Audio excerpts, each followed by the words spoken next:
YouTube channel at Football Shirts HQ. This week's video, we're going to be looking at the 10 worst transfers in the Premier League history.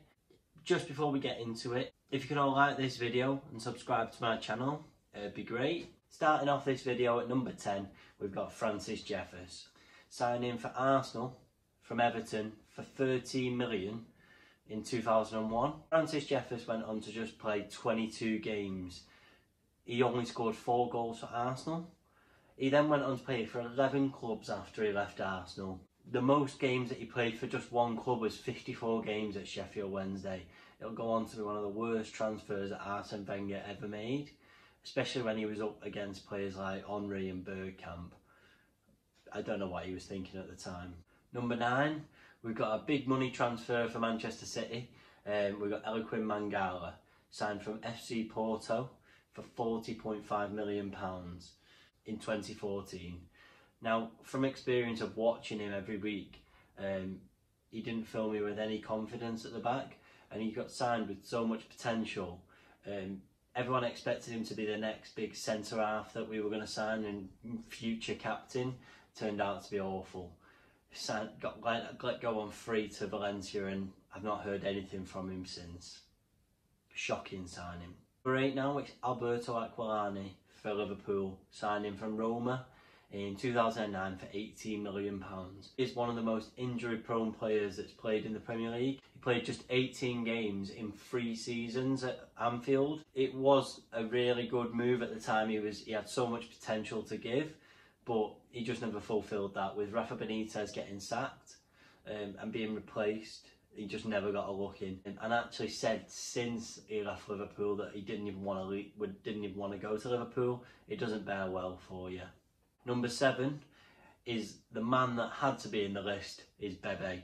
Apparently Fergie didn't even watch him play football before he signed him, and they shelled 7 million out for him. Without a doubt, he was never going to fit in. Carlos Queiroz regarded him as a good player, and Fergie apparently just wanted to get him before Real Madrid did. He has made a good career out of himself in Spain, but apart from that, he was never going to fit in at Man United. Still with Manchester United now, the most recent signings and one of the most biggest signings, it's Alexis Sanchez. He was a swap deal with Henrik Mkhitaryan.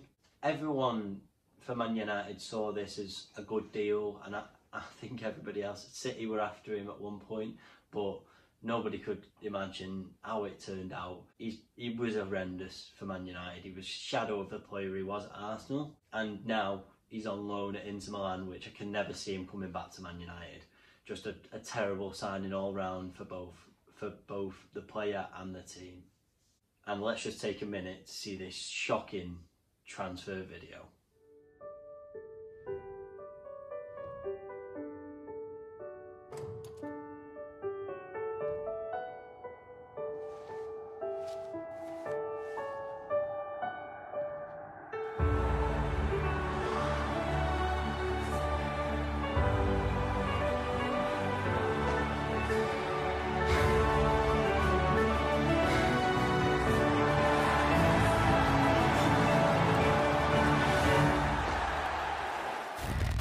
Just before we go on to number 5, I'm going to go on to this week's goal of the week. So the video kept on getting taken down for copyright claims, so it'll be just in pictures, but enjoy Harry Kane's goal. The ball's pulled back to Harry Kane, and it's absolute wonder strike, and it bends into the top left hand corner. What a goal. So what does everyone think of that goal of the week? If you just put in the comment section below what you thought, and if you disagreed with me and who you thought it should have been, just drop that in the comment section below as well. Why always me? But it is, because you will always be on a list like this with this signing. It's Mario Balotelli. He's moved from AC Milan to Liverpool, was an absolute stinker in 2014. The replacement for Luis Suarez when he moved to Barcelona, £18 million, it just screamed panic buy. He didn't want to leave Italy and definitely didn't want to go to Liverpool. Brendan Rodgers slated him at any point that he could. He just didn't fit into the team and was undoubtedly sold as soon as he could. Number 4, it's Winston Bogarde. He was a free transfer from Barcelona back in 2000. He was signed by Gianluca Vialli and they had so many plans for him, but then he went on to play just 9 games for the first team, and then the rest of it he spent just playing in the reserves and 40 grand a week. No team wanted to loan him and play all their money for the wages, so he just sat on the reserves and didn't do a thing. It was a strange time to be him, and he never played another professional game after that. For free now, it's Adrian Mutu, and positively one of the worst signings that Chelsea have ever made. He had an okay first season, scored a few goals. He signed with Hernan Crespo and he was one of the first signings under Abramovich, but after that, the season after, he fell out with Chelsea for one massive reason. He failed a drugs test. Mutu tested positive for cocaine. He then went and got released and banned from football for 7 months. After a few court dates with Chelsea, it then got agreed that he would pay 17 million back to the club, the exact amount that he was signed for.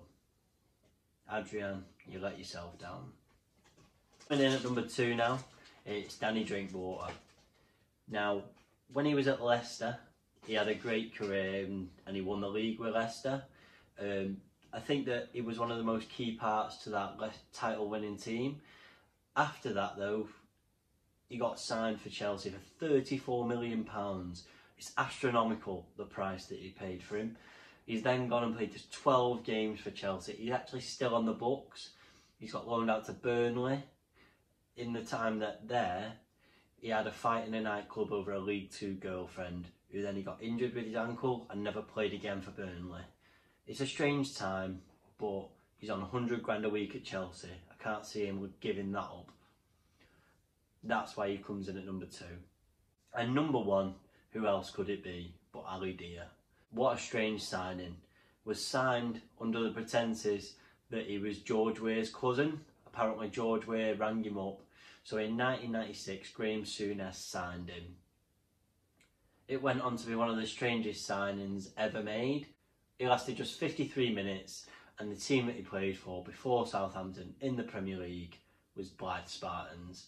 How this even got through as a signing, I will never know. So thanks everyone for watching this week. It was great putting together this video and remembering some players from the past. If you like this video, please just put in the comment section below what you liked about it, any videos you'd like me to do in the future. But again, I'll see you next week, and remember to subscribe to my channel and like this video. So thanks very much. Bye.